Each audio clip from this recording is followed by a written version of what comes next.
ഇത്രയും കാര്യങ്ങളും മെയിനായിട്ട് ശ്രദ്ധിക്കണം. മെയിനായിട്ടെന്ന് പറഞ്ഞാൽ ഈ നെറ്റ്വർക്ക് കറക്റ്റ് കിട്ടുന്നുണ്ടോ എന്ന് നോക്കണം. കാരണം സബ്ബോർഡ് ചേഞ്ച് ചെയ്യാൻ നേരത്ത് പല മൊബൈലിലും സിറ്റിക്കകത്ത് റേഞ്ച് കിട്ടും. പക്ഷേ ഇച്ചിരി ഉള്ളിൽ അവരുടെ വീട്ടിൻ്റെ ഭാഗത്തോ എവിടെയെങ്കിലും പോയി കഴിഞ്ഞാൽ റേഞ്ച് ഒട്ടും കിട്ടില്ല. അപ്പോൾ അങ്ങനെയൊക്കെ ഇഷ്യൂസ് വരുന്നുണ്ട്. അതുകൊണ്ട് അത് നല്ല രീതിയിൽ ചെക്ക് ചെയ്യാം. ഇവിടെ റിങ്ങർ സെറ്റ് ചെയ്യുന്നു. എന്നാലും ചെറുതായിട്ട് പൊങ്ങി നിൽപ്പുണ്ട്. അത് ഈ പുതിയ ബോർഡിൻ്റെയാണ്. കാരണം ഞാൻ പറഞ്ഞായിരുന്നു കോപ്പി ബോർഡാകുമ്പോൾ ചെറിയ വ്യത്യാസങ്ങളൊക്കെ ഉണ്ടാവും ഉറപ്പായും.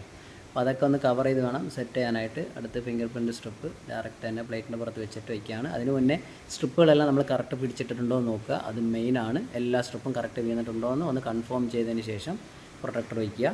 ഓക്കെ, ഇപ്പോൾ നമ്മളെല്ലാം അവിടെയൊക്കെ ആയിട്ട് സെറ്റ് ചെയ്ത് വെച്ചിട്ടുണ്ട്. ഓക്കെ, ഇനിയിപ്പോൾ ഫുള്ളും സ്ക്രൂ ചെയ്ത് മാറ്റാൻ പോവാണ്. ഫുള്ളെന്ന് പറഞ്ഞാൽ കുറച്ച് സ്ക്രൂവേ ഉള്ളൂ, ഒരുമിച്ച് എല്ലാ സ്ക്രൂ ഒന്നും ഇല്ലായിരുന്നു. എന്നാലും നമ്മുടെ കയ്യിലുള്ള സ്ക്രൂ ഒക്കെ ഒന്ന് അഡ്ജസ്റ്റ് ചെയ്തിട്ട് സെറ്റ് ചെയ്യാൻ പോവാണ്. ഞാൻ പറഞ്ഞായിരുന്നു നമ്മൾ എങ്ങനെ ഇളകിയാലും